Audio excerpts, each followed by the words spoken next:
the man who never forgets. Marco Christian stood at the floor-to-ceiling windows of his corner office, watching the Seattle skyline shimmer in the afternoon rain. At 42, he commanded respect and fear in equal measure. His steel-gray eyes had witnessed countless business deals where he'd crushed competitors without batting an eyelash. Marco Christian didn't just win, he obliterated. "Sir, your wife called about dinner tonight," his secretary announced through the intercom. Marco's jaw tightened almost imperceptibly. Jenny, his wife of 16 years, mother to their 14-year-old daughter Casey. The woman who had once looked at him with genuine adoration, now reduced to scheduling dinners like a business appointment. He'd built Christian Industries from nothing after his father abandoned their family when Marco was 12. While other kids played video games, Marco studied, worked, and planned. By 25, he owned 3 successful tech startups. By 30, he was worth $50 million. By 35, he'd married Jenny Neal, a stunning brunette from a middle-class family who seemed impressed by his success. The early years had been good. Jenny had been supportive, even when Marco's single-minded pursuit of wealth meant 18-hour workdays. They'd had Casey, bought the mansion in Bellevue, lived the American dream. But success bred complacency, and complacency bred betrayal. Marco's phone buzzed. A text from his business partner, Wesley Stratton. "Emergency meeting tomorrow. Need to discuss the Henderson contract." Wesley, 6 feet tall, charming smile, the kind of man who made women blush and men want to trust him. Marco had met him 5 years ago when Wesley's struggling consulting firm needed a bailout. Marco had seen potential and made Wesley his partner, giving him 40% of the expanded business. That evening, Marco arrived home to find Jenny in the kitchen, wearing a black dress that hugged her curves perfectly. Too perfectly for a quiet dinner at home. "You look beautiful," he said, kissing her cheek.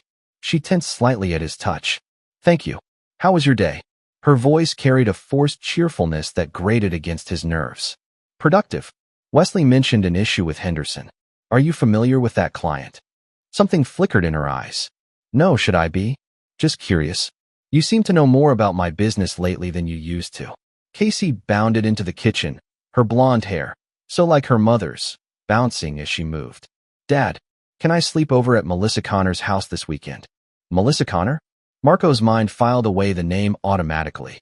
Her dad's a police officer. She's new at school, really nice. Marco studied his daughter's eager face. At 14, Casey was still innocent, still believed her parents loved each other, still believed the world was fair and just. "We'll see," he said, ruffling her hair. During dinner, Marco watched Jenny carefully. She checked her phone 3 times, each time trying to hide it from his view. When she excused herself to use the bathroom, she took her purse and her phone. After Casey went to bed, Marco sat in his study, a glass of 20-year-old Macallan in his hand. He'd built an empire on the principle that information was power. He knew the financial records of every competitor, the weaknesses of every rival. But he'd been blind in his own home. The next morning, Marco called his old friend Gerald Christian, his younger brother who worked as a private investigator in Portland. They hadn't spoken in months, not since Gerald had criticized Marco's obsession with work over family. "I need you to look into something," Marco said without preamble. "Always straight to business with you," Gerald replied. "What is it?" "My wife." Discreetly. "And Wesley Stratton." There was a pause.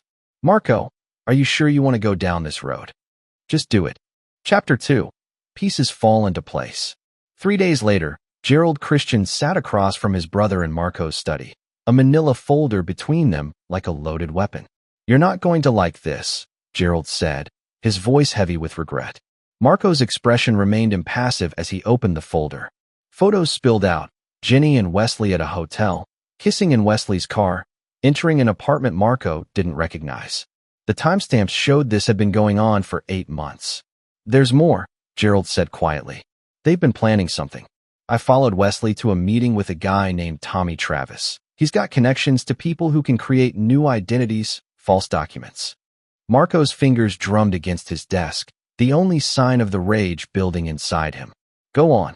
"I think they're planning to disappear together. Wesley's been slowly liquidating assets, converting them to cryptocurrency. And Jenny," Gerald hesitated, "she's been photographing documents from your home office." "Which documents?" "Your insurance policies, business contracts, offshore accounts." Everything worth stealing. Marco stood and walked to his safe, pulling out several files.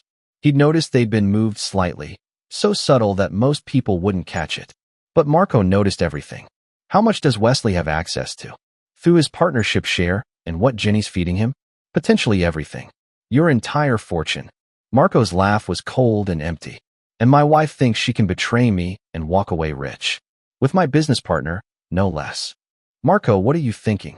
I'm thinking, Marco said, pouring himself another drink, that they've made a fatal error in judgment. They think I'm just another successful businessman they can manipulate and rob. Gerald shifted uncomfortably. You can divorce her, cut Wesley out of the business. No. Marco's voice cut through the air like a blade. They've declared war on me. And in war, the only acceptable outcome is total victory. Over the next week, Marco maintained his normal routine while gathering intelligence. He installed hidden cameras in his house, hired a tech expert to monitor Ginny's phone and computer, and had Wesley followed around the clock. The picture that emerged was even worse than he'd imagined. Not only were they planning to rob him blind, but they'd also recruited help. Ivan Graham, Marco's accountant for 6 years, was in on it, helping Wesley hide assets and prepare for their escape. The plan was elegant in its simplicity. Ginny would fake her own death in a car accident. The insurance payout would be enormous, and with Marco devastated by grief, Wesley would gradually transfer the business assets offshore. By the time anyone realized what happened, the three of them would be living comfortably in a non-extradition country. But they'd underestimated Marco Christian. They saw a successful businessman who'd gotten soft with age and wealth. They didn't see the 12-year-old boy who'd sworn that no one would ever abandon or betray him again. Marco's plan began to form, not just to stop them, but to destroy them so completely that their betrayal would serve as a lesson to anyone else who might cross him. Chapter 3. The trap is set. Marco's first move was to contact Melissa Connor, a former military police officer turned private security consultant. She was small, blonde, and deceptively innocent-looking, perfect for what he had in mind. I need someone who can play dead convincingly, he told her during their meeting at a downtown cafe. Melissa raised an eyebrow. That's an unusual request, Mr. Christian. I'm willing to pay you $50,000 for 1 day's work. I'm listening. Marco explained a carefully edited version of the situation. His wife was planning to fake her death to steal his money, and he wanted to turn the tables on her. So you want me to pretend to be your wife's body? Exactly. You'll play the victim of a car accident. Medical examiner who owes me a favor will declare you dead. Meanwhile, my wife will be safely secured elsewhere, very much alive, watching her perfect plan crumble. Melissa studied him carefully. And then what? Then she faces the consequences of her choices. The next phase required Marco to manipulate his own security system. He had the house's surveillance equipment modified so he could control what was recorded and when. He also had a secret room constructed in the basement, soundproof, climate-controlled, comfortable enough for a long stay. Wesley played right into Marco's hands, suggesting they accelerate their timeline when he learned that Marco was planning to review all business partnerships at the end of the month. The car accident is set for this Friday, Wesley told Jenny during a phone call Marco was monitoring. Tommy has everything arranged. You crash the car, I create the scene, you slip away. By the time anyone figures out the body isn't yours, we'll be long gone. But Marco had already intercepted Tommy Travis, offering him double what Wesley was paying to switch sides. Now Tommy worked for Marco, ready to execute a very different plan. Friday morning arrived gray and rainy. Jenny kissed Marco goodbye with lips that felt like ice against his cheek. I'll see you tonight, she said. Her last lie to him. Marco spent the day putting the final pieces in place. He had Ivan Graham's office searched, finding evidence of the embezzlement that would send the accountant to prison. He had Wesley's apartment bugged and his communications monitored. At 4 p.m., Marco received the call he'd been expecting. It's done, Tommy said. Your wife's car is wrapped around a tree on Highway 18. But don't worry. She never touched the steering wheel.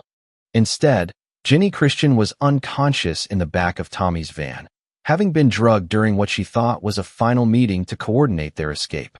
She would wake up in Marco's basement, very much alive but completely at his mercy. Meanwhile, Melissa Connor lay in the wreckage of Ginny's car, her body positioned to hide her face, waiting for the police to arrive and declare Ginny Christian dead. Marco Christian smiled as he put on his most grief-stricken expression and headed home to play the devastated widower. The real performance was about to begin. Chapter 4. The performance begins. Marco was in the kitchen, setting the table for their anniversary dinner, when the knock came. He'd been preparing for this moment for weeks, rehearsing his reactions, perfecting his performance. Officer Bruce Jackson stood at the door, his uniform crisp despite the rain. Behind him, a younger officer with sympathetic eyes waited by their patrol car. "Mr. Christian? I'm Officer Jackson with the Bellevue Police Department." Marco's face immediately showed concern. "Is everything all right, officer?" "Sir, I'm afraid I have some very difficult news. Your wife was in a fatal car accident an hour ago." Marco's carefully crafted expression of shock and disbelief would have won him an Academy Award. His face went pale, his hand gripped the doorframe, and his voice cracked perfectly when he spoke. No, that's impossible. She's upstairs asleep. She had a headache and went to lie down." Officer Jackson exchanged a glance with his partner. "Sir, I understand this is difficult to process, but we found her vehicle wrapped around a tree on Highway 18. The medical examiner has confirmed." "No." Marco's voice carried just the right note of desperate denial. "She's here. She's upstairs in our bedroom. I'll show you." He led the officers through his house, his steps urgent and desperate. The performance was flawless, a man clinging to hope against impossible odds. "Jenny," he called out as they climbed the stairs. "Jenny, wake up. There are police officers here with some mistake about you being in an accident." The master bedroom door was slightly ajar. Marco pushed it open, letting the officers see into the room first. On the bed, under the covers, was a feminine form, blonde hair spread across the pillow, face turned away from the door. "See?" Marco's voice was thick with relief and vindication. "She's right here. She's just sleeping." But as they approached the bed, Officer Jackson's hand moved instinctively to his weapon. He'd seen enough crime scenes to recognize something wrong. "Sir," he said, his voice carefully controlled, "step away from her." "That isn't." The figure on the bed wasn't breathing, wasn't moving at all. Officer Jackson drew his weapon, his partner following suit. "Sir, step back now." Marco's expression shifted from relief to confusion to dawning horror, another perfect performance. "What's wrong? What are you doing?" Jackson approached the bed carefully, his gun trained on the motionless figure. When he reached out to check for a pulse, his hand found cold, waxy skin. It was a mannequin, a life-sized, incredibly realistic mannequin dressed in Jenny's clothes, wearing her jewelry, with a blonde wig styled exactly like her hair. "Mr. Christian," Jackson said, his voice now official and cold, "I need you to put your hands where I can see them and tell me where your wife really is." Marco's performance shifted again. Now he was a confused, grieving husband who couldn't understand what was happening. "I don't understand. She was here when I went downstairs. She was sleeping right here." "Sir, this is a mannequin. Where is your wife?" I don't know. She was here. Someone took her." His voice rose with panic that seemed entirely genuine. In the basement, 30 feet below where they stood, Jenny Christian was waking up in Marco's specially prepared room. The walls were soundproof, the door was steel, and there was no way out except through Marco. She would wake up to find herself in a comfortable but inescapable prison, with a monitor showing her exactly what was happening upstairs, watching her husband give the performance of a lifetime while her lover and co-conspirators waited for news of her death. The trap was sprung, and now the real game could begin. Chapter 5. The Awakening. Jenny's consciousness returned slowly, like swimming up through dark water. Her head pounded, her mouth was dry, and she couldn't remember where she was. As her vision cleared, she found herself lying on a comfortable bed in a room she'd never seen before. The walls were painted a soothing cream color. There was carpeting on the floor, a small bathroom visible through an open door, and even a kitchenette with a mini fridge. It looked almost like a luxury hotel suite, except for one crucial detail. There were no windows, and the door was clearly reinforced steel. A large flat-screen TV mounted on the wall flickered to life, showing her husband's face. But not Marco as she knew him. This Marco looked haggard, desperate, pleading with police officers. She was here. His voice came through the speakers. Someone must have taken her. Jenny's blood turned to ice as she realized what she was watching. This was live footage from their bedroom. where a mannequin wearing her clothes lay motionless on their bed. A second camera angle showed Officer Jackson interrogating Marco in their living room. "Mr. Christian, your wife's car was found in a fatal accident. The body at the scene has been identified as Jenny Christian. But now you're claiming she was kidnapped from your bedroom." "I know how it sounds," Marco said, his voice breaking convincingly. "But I'm telling you the truth. She was sleeping upstairs when you arrived." Jenny's hands shook as the full scope of what was happening hit her. The car accident, the fake death, Wesley waiting for her to escape. None of it had gone according to plan. Marco knew. Marco had known all along. A intercom crackled to life in her room. "Hello, darling."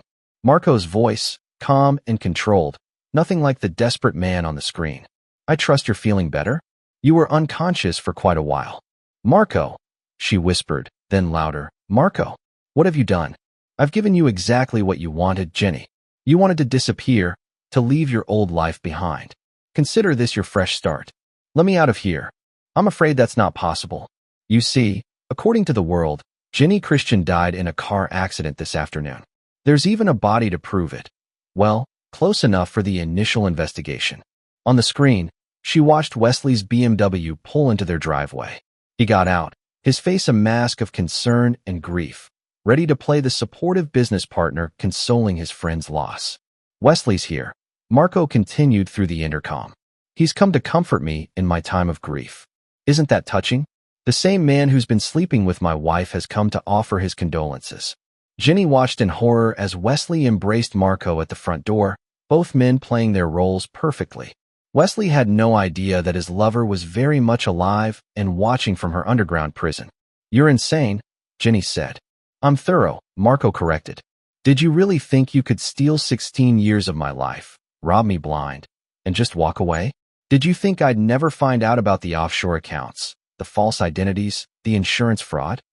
Wesley was now in their living room, talking to the police officers. "Marco, I can't believe this happened. If there's anything I can do." "He doesn't know, does he?" Marco's voice held dark amusement. "Wesley still thinks you're dead, still thinks his plan worked perfectly. He's probably wondering why he hasn't heard from you yet, but he'll assume you're being cautious, waiting for the heat to die down. This is kidnapping. Murder. They'll figure it out." "Will they?" "The police have a body, a car accident, a grieving husband who clearly had nothing to do with it since he was home preparing dinner. Wesley will provide my alibi. He spoke to me an hour before the accident, can confirm I was home cooking." The camera showed Gerald Christian arriving at the house, Marco's brother, there to provide family support during the tragedy.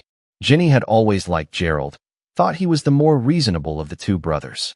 "Even Gerald's playing his part," Marco said, as if reading her thoughts. "He's quite the actor when properly motivated." "Gerald's helping you?" "Gerald understands family loyalty, something you never learned." Over the next 2 hours, Jenny watched a parade of people come to offer their condolences. Neighbors, business associates, even Casey's friends' parents. Everyone believed Jenny Christian was dead, and they all witnessed Marco's grief-stricken performance. Casey herself was at her friend Melissa Connor's house, conveniently away from the chaos, being told the devastating news by phone. "Our daughter," Jenny said. "You're letting her think I'm dead? Our daughter will be fine. Better than fine. She'll inherit everything that would have been yours, plus the insurance money. She'll be very wealthy, and she'll never know her mother was a cheating thief." "Marco, please." "The real question," Marco interrupted, "is what happens to you now? You wanted a new identity, a fresh start. I'm prepared to give you that. But it won't be the comfortable retirement in Costa Rica you were planning with Wesley." On the screen, Wesley was saying goodbye to Marco, promising to help with funeral arrangements, to be there for whatever Marco needed. The concern in his eyes looked almost genuine. "He's good," Marco said. "I'll give him that. If I didn't know better, I'd almost believe he actually cared about you." As the police and visitors finally left, Jenny watched Marco close the front door and slump against it, dropping his grief-stricken mask for the first time all day. The smile that spread across his face was cold and predatory. He looked directly into the camera, as if staring right at her. "Phase 1 complete," he said. "Now the real fun begins." Chapter 6, The Web Titans. 3 days after Jenny's death, Wesley Stratton sat in his downtown Seattle office, staring at his encrypted phone. No messages from Jenny. No confirmation that she'd reached the safe house Tommy Travis had arranged. Nothing. According to the plan, she should have contacted him by now using their predetermined code. Her silence was beginning to worry him. A knock on his door interrupted his thoughts. Marco stood in the doorway, looking haggard and hollow-eyed, the picture of a grieving widower. "Marco," Wesley said, standing quickly. "You shouldn't be here. You should be home, resting." "I can't just sit in that house," Marco replied, his voice barely above a whisper. "Everything reminds me of her. I need to work, need something to occupy my mind." Wesley nodded sympathetically, even as he mentally calculated how this could work to his advantage. A distracted, grieving Marco would be easier to manipulate. "Of course, whatever you need." What Wesley didn't know was that Marco had been monitoring his communications for weeks.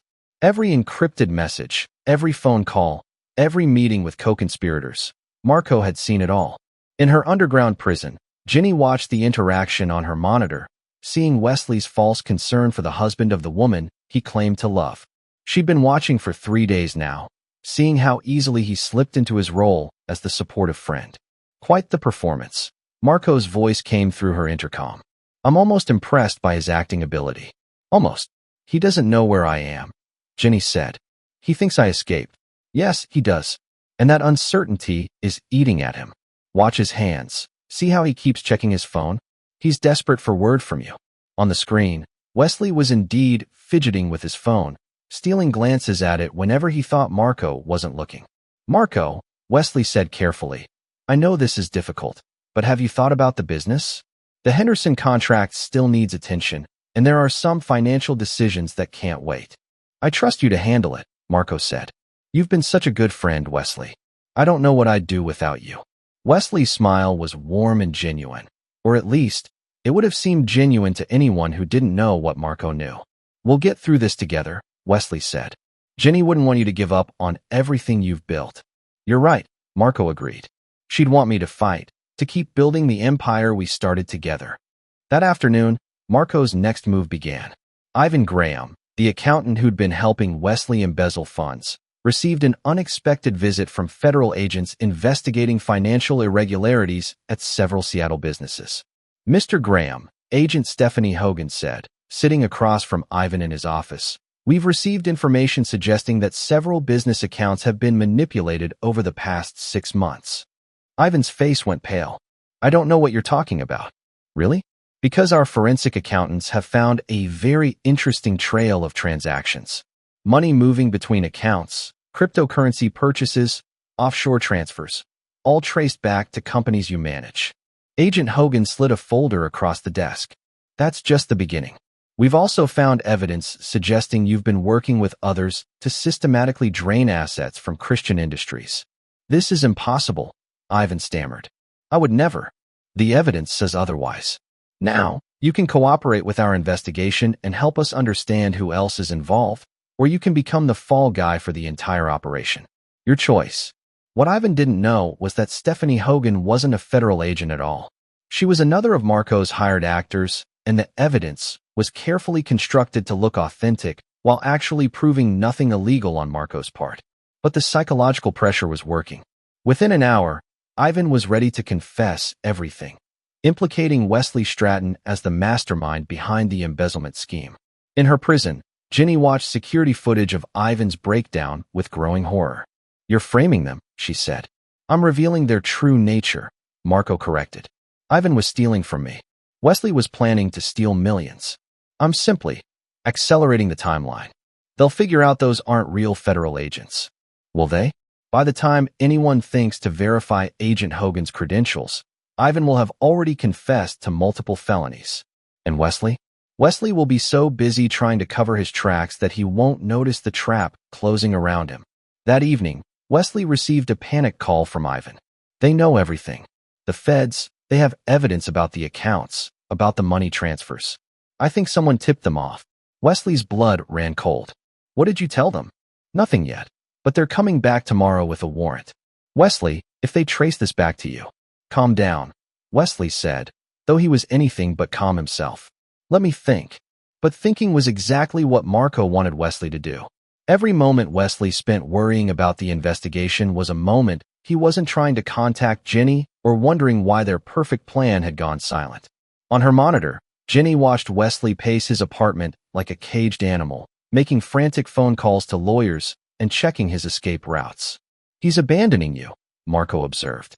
"The moment he thinks he might get caught, thoughts of rescuing you disappear entirely. That's the man you threw away 16 years of marriage for." "Stop it. Look at him, Jenny. Really look. He's not trying to find you. He's not worried about your safety. He's only concerned about saving himself." As if to prove Marco's point, Wesley's next call was to Tommy Travis, but not to ask about Jenny's whereabouts. Instead, he was demanding a new identity for himself, wanting to disappear immediately. "My wife is dead," Jenny whispered, watching the man she'd risked everything for abandon her without a second thought. "No," Marco said softly. "Jenny Christian is dead. But you're something new now. The question is, what do you want that something to be?" The trap was working perfectly. Wesley was panicking, making mistakes, burning bridges in his desperate attempt to escape. And soon, Marco would spring the final phase of his revenge, the one that would destroy not just Wesley's life, but everything he'd ever hoped to build on the ruins of Marco's marriage. Chapter 7. The Truth Revealed. 1 week after Jenny's supposed death, Wesley Stratton made his fatal mistake. Desperate to escape what he believed was a federal investigation, he accessed the hidden accounts containing the money he'd stolen from Christian Industries, unaware that Marco was monitoring every digital move he made. The moment Wesley began transferring funds to his escape account in the Cayman Islands, Marco struck. In her underground room, Ginny watched the security monitors as police cars surrounded Wesley's apartment building. But these weren't Marco's hired actors. These were real Seattle Police Department officers, armed with genuine warrants. "How?" she whispered. "Wesley just moved $2.3 million in stolen funds across international borders," Marco's voice explained through the intercom. "That's federal wire fraud, money laundering, and theft. I simply provided the evidence to the appropriate authorities." On the screen, Officer Bruce Jackson, the same officer who'd responded to Jenny's accident, led the team that broke down Wesley's door. "Wesley Stratton, you're under arrest for embezzlement, wire fraud, and conspiracy to commit theft," Jackson announced as Wesley was handcuffed in his pajamas. "This is insane," Wesley shouted. "I haven't done anything wrong." But the evidence was overwhelming. Marco had meticulously documented every illegal transaction, every stolen dollar, every false document. Wesley's own greed had provided the rope for his hanging. "The beautiful part," Marco continued, "is that in trying to escape with his stolen money, Wesley proved he's guilty of everything I'm accusing him of. No jury in the world will believe his claims of innocence now." As Wesley was dragged away in handcuffs, Ginny noticed something that made her blood freeze. Standing in the crowd of onlookers was Gerald Christian, Marco's brother, who was supposed to be providing family support during this difficult time. But Gerald wasn't watching Wesley's arrest with surprise or concern. He was watching with satisfaction, taking photos with his phone. Gerald was part of this from the beginning, Ginny realized. "Gerald's been my eyes and ears for months," Marco confirmed. "Every piece of evidence against Wesley, every detail about your affair, Gerald gathered it all. Family loyalty, Ginny. Something you never understood." The next visitor to arrive at their house was Casey, Marco's 14-year-old daughter, returning from her extended stay at the Connor family home. Ginny watched through the monitors as her daughter hugged Marco, both of them crying. Casey from grief, Marco from what appeared to be relief at having his daughter home. "Dad, I still can't believe Mom's really gone," Casey said, her voice breaking. Marco held her tightly. "I know, sweetheart, but we'll get through this together. Your mother loved you more than anything in the world." Watching this scene, Ginny finally broke down completely. Her daughter was in agony, believing her mother was dead, while Marco comforted her with lies. The cruelty of it was staggering. "Let me see her," Ginny pleaded through the intercom. "Please, Marco. Let me see Casey." "Casey is mourning her mother," Marco replied coldly. "Jenny Christian is dead, remember? You made that choice when you decided to fake your death and abandon her." "I wasn't abandoning her. The plan was to bring her with me once everything settled down. The plan was to steal $50 million and disappear, leaving me and Casey to deal with the aftermath. Don't rewrite history now that you're caught." Over the following days, Ginny was forced to watch as her carefully constructed life continued without her. Casey returned to school, where she was treated with sympathy and kindness by everyone who knew her mother had died. Marco played the devoted single father, taking time off work to care for his grieving daughter. Meanwhile, Wesley's arrest had made headlines. Local business partner arrested in massive embezzlement scheme, read the Seattle Times. The article detailed how Wesley Stratton had allegedly stolen millions from Christian Industries over several months, using his partnership position to access company accounts. What the article didn't mention, what no one except Marco knew, was that much of this stolen money had actually been moved by Marco himself, creating a paper trail that led directly to Wesley's accounts. "You framed him," Ginny said during one of their daily conversations. "I exposed him," Marco corrected. "Wesley was stealing from me. Maybe not millions, but he was embezzling. The cryptocurrency accounts were real. The offshore transfers were real. I simply enhanced the evidence." Enhanced. You manufactured evidence. I documented his crimes. The fact that I moved some of my own money to make the case stronger doesn't change the fact that Wesley is a thief and a traitor. What about Ivan? Ivan's cooperating fully with authorities. He's provided detailed testimony about Wesley's embezzlement scheme in exchange for a reduced sentence. 5 years in minimum security instead of 20 in federal prison. He's quite grateful. Ginny realized with growing horror that Marco had orchestrated everything with surgical precision. Wesley would go to prison for decades. Ivan would serve a manageable sentence for his cooperation, and Marco would emerge as the victim, the betrayed friend who'd lost both his wife and his business partner to their treacherous scheme. "And what about me?" she asked. "What's my role in this masterpiece?" "You, my dear, are the tragic victim whose death exposed their crimes. If you hadn't died in that car accident, Wesley might have stolen everything I owned. Your death saved the company, protected Casey's inheritance, and revealed the truth about the people I trusted. I'm not dead. Ginny Christian is dead. Her body was buried yesterday in a beautiful ceremony. Casey threw a rose on the casket, and I gave a eulogy about how much I loved my wife despite her flaws." Ginny stared at the monitor in shock. She'd missed her own funeral, watching instead as Marco and Casey stood over an empty casket while friends and family paid their respects to a woman who was sitting in a basement room 20 miles away. "You're completely insane," she whispered. "I'm completely thorough," Marco replied. And now we come to the final act. Wesley will spend the next 30 years in prison. Ivan will serve his 5 years and disappear into witness protection. Casey will inherit everything and never know her mother was a criminal. And you? What about me? You get to choose. I can make Ginny Christian's death permanent, a tragic accident that ended a beautiful marriage. Or you can live, but as someone else entirely. New identity, new life, new everything. But if you choose to live, you do so knowing that returning to your old life means destroying Casey's future and revealing that her beloved mother was a thief who faked her own death. The weight of the choice crushed down on Ginny like a physical force. She could expose Marco's elaborate revenge and return to her daughter, but only by destroying Casey's image of her mother and potentially implicating herself in Wesley's crimes. Or she could disappear forever, letting Casey believe her mother died loving her, preserving her daughter's inheritance and innocence. "Choose carefully," Marco said, "because this is the only choice you'll get." Chapter 8. The Final Confrontation. 2 weeks after her supposed death, Ginny Christian made her decision. She requested a face-to-face meeting with Marco, the first time they would be in the same room since her imprisonment began.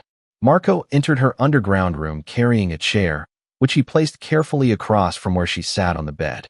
He looked different, leaner, harder, as if the past month had stripped away any softness he'd once possessed. "You look terrible," he observed clinically. 2 weeks in a basement prison will do that," Ginny replied. Despite everything, she couldn't help but notice that Marco looked better than he had in years. Revenge, apparently, agreed with him. "Have you decided? I want to know something first. Why this elaborate scheme? Why not just divorce me, prosecute Wesley, and move on with your life?" Marco leaned back in his chair, studying her as if she were a business problem to be solved. "Because divorce would have given you half of everything I built. Because prosecuting Wesley would have made him a martyr to your affair. Because moving on would have meant accepting that you won. So this is about winning? This is about justice. You and Wesley thought you could destroy my life and walk away rich. Instead, Wesley is in federal prison, Ivan is in witness protection, and you're sitting in a basement room choosing between death and exile. What about Casey? Don't you care what this is doing to her? For the first time, something flickered in Marco's eyes. Not regret, but a carefully controlled pain. Casey is better off believing her mother died than knowing her mother was a criminal. She'll inherit everything now, be raised by a father who actually loves her, and never have to learn that the woman who gave birth to her was willing to abandon her for money. I wasn't abandoning her. The plan was to. The plan was to steal $50 million and disappear to a non-extradition country. Don't insult my intelligence by claiming you were going to send for Casey later. Jenny fell silent because, in her heart, she knew he was right. The plan had always been about escaping with Wesley, and Casey had been an afterthought to be dealt with later. I've made my decision, she said finally. And I choose exile. But I have conditions. Marco raised an eyebrow. You're hardly in a position to negotiate. You want me gone permanently. I can give you that. But I want regular updates on Casey, photos, school reports, confirmation that she's happy and healthy. I want to know my daughter is thriving even if I can't be part of her life. Agreed. Anything else? I want to know that she'll never learn the truth about me. Promise me that whatever story you tell her about why I died, it's something she can live with. Something that won't destroy her memory of me. Marco nodded slowly. She believes you died instantly in the accident, that you didn't suffer. She believes you loved her more than anything in the world, and that your last words were about how proud you were of her. Tears started flowing down Jenny's face. Thank you. Don't thank me yet. Your new identity comes with strict rules. You'll live in a small town in Montana under the name Bethany Hickman. You'll work as a bookkeeper for a family-owned business. You'll have a modest apartment and a used car. You'll never contact anyone from your old life. Never try to research Casey or me. Never attempt to return to Seattle. And if I break these rules, then evidence will surface proving that Jenny Christian wasn't killed in an accident. She faked her death as part of Wesley Stratton's embezzlement scheme. Casey will learn that her mother was a criminal who abandoned her. The insurance money will be recovered. Casey's inheritance will be frozen pending legal proceedings, and you'll spend the rest of your life in federal prison. The brutality of the trap was perfect. Marco had ensured that any attempt by Jenny to reclaim her old life would destroy the daughter she was trying to protect. You've thought of everything, haven't you? I always do. 3 days later, Jenny found herself in the passenger seat of Gerald Christian's pickup truck, driving through the Montana countryside toward her new life. Gerald had been silent for most of the journey, but as they neared their destination, he finally spoke. You know he still loves you, Gerald said quietly. Funny way of showing it. Marco doesn't forgive. Never has, not since our father left. But he also doesn't hate without cause. What you did to him, what you did to Casey, it broke something in him that can't be fixed. I made a mistake. People make mistakes. Gerald glanced at her in the rearview mirror. Mistakes are forgetting anniversaries or leaving the milk out. What you did was calculated betrayal over months. There's a difference. They drove in silence until they reached Bethany Hickman's new home, a small apartment above a bookstore in a town so remote it barely appeared on maps. This is it, Gerald said, handing her a set of keys and an envelope. Your new identity, social security card, driver's license, and enough money to get started. There's a job waiting for you at the hardware store. They think you're a widow from California looking for a fresh start. Will I ever see you again? No. As far as the world is concerned, Gerald Christian helped bury his sister-in-law 2 weeks ago. Bethany Hickman has no connection to anyone named Christian. As Gerald drove away, leaving her standing on a dusty street in the middle of nowhere, Jenny realized that Marco's revenge was complete. She was alive, but Jenny Christian was truly dead, buried in a cemetery in Seattle while her daughter mourned and her husband moved on with his life. But she was alive, and that was more than Wesley could say from his federal prison cell. Chapter 9. The New Beginning. 6 months later, Marco Christian stood in his Seattle office, looking out at a city that no longer held any painful memories. Wesley Stratton had been sentenced to 35 years in federal prison. Ivan Graham had completed his cooperation agreement and disappeared into witness protection. The insurance company had paid out Jenny's life insurance policy without question.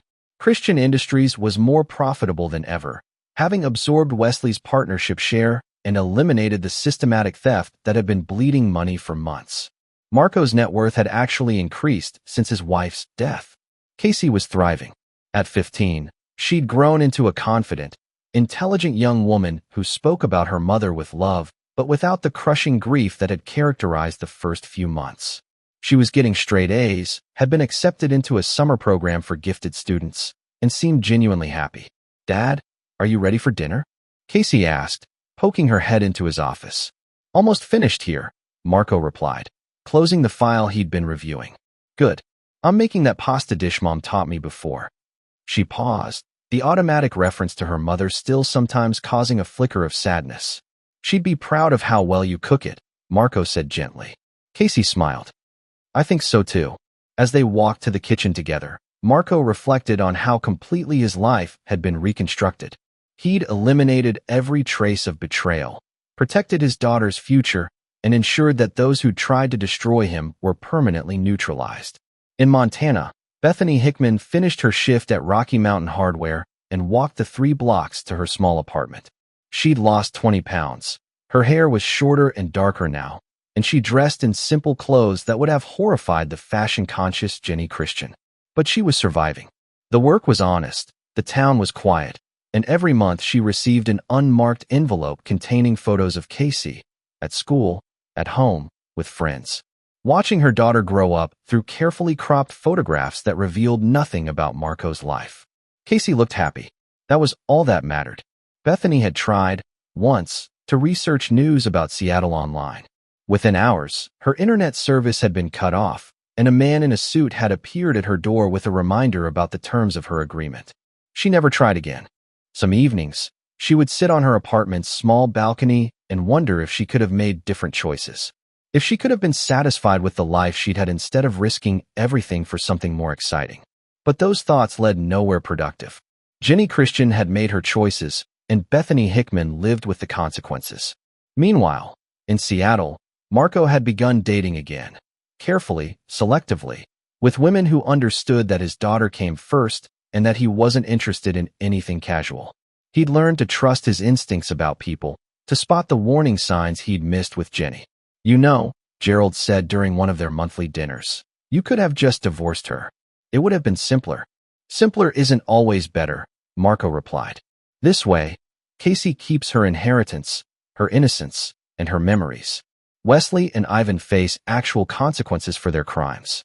And I never have to worry about any of them returning to hurt my family again. And you're okay with the fact that she's still alive out there?" Marco considered this. "She's not alive. Jenny Christian is dead. There's a woman in Montana who looks like her, but Jenny Christian died in that car accident just like everyone believes." That's a very clinical way of looking at it. I'm a clinical person. It's served me well. As the months turned into years, the story of Marco Christian's tragic loss became just another piece of Seattle business folklore. The successful entrepreneur who'd lost his wife in a car accident discovered his business partner's betrayal, but emerged stronger than ever while raising his daughter alone. Casey graduated high school as valedictorian and was accepted to Stanford with a full scholarship. She decided to study business, wanting to eventually join her father's company. "I want to build on what you and Mom started," she told Marco during her graduation party. She'd be incredibly proud, Marco said, and meant it. In Montana, Bethany Hickman read about Casey's graduation in the newspaper clipping that arrived with her monthly photos. She cried for hours, tears of pride, grief, and acceptance all mixed together. Her daughter was successful, happy, and loved. That had to be enough. Marco's revenge was complete not because he destroyed his enemies, but because he'd built something better from the wreckage they'd tried to create. Casey would inherit an empire, never knowing her mother had tried to steal it. Wesley would spend his best years in prison, never knowing the woman he'd loved was still alive. And Jenny would spend her life watching from a distance as the family she'd abandoned thrived without her. It was, Marco reflected, perfect justice. Not mercy, not forgiveness, but perfect, inescapable justice. And for a man who'd learned at 12 years old that the world was cruel and unforgiving, perfect justice was the only victory that mattered.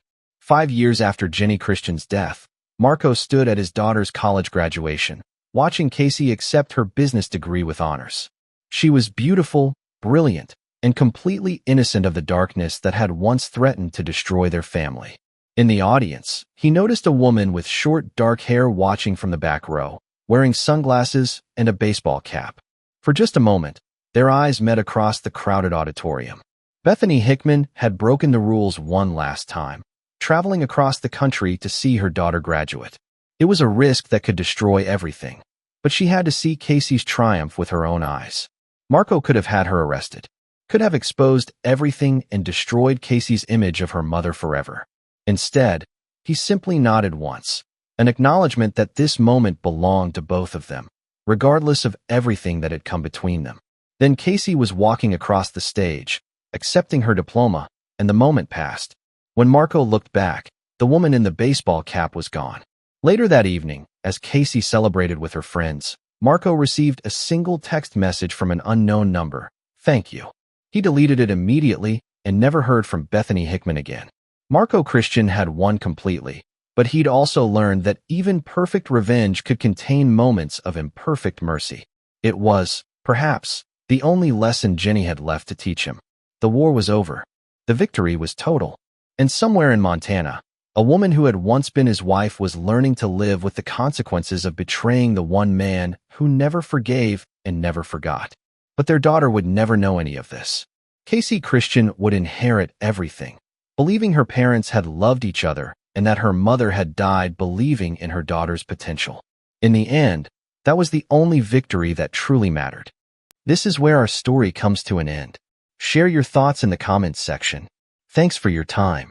If you enjoy this story, please subscribe to this channel. Click on the video you see on the screen, and I will see you there.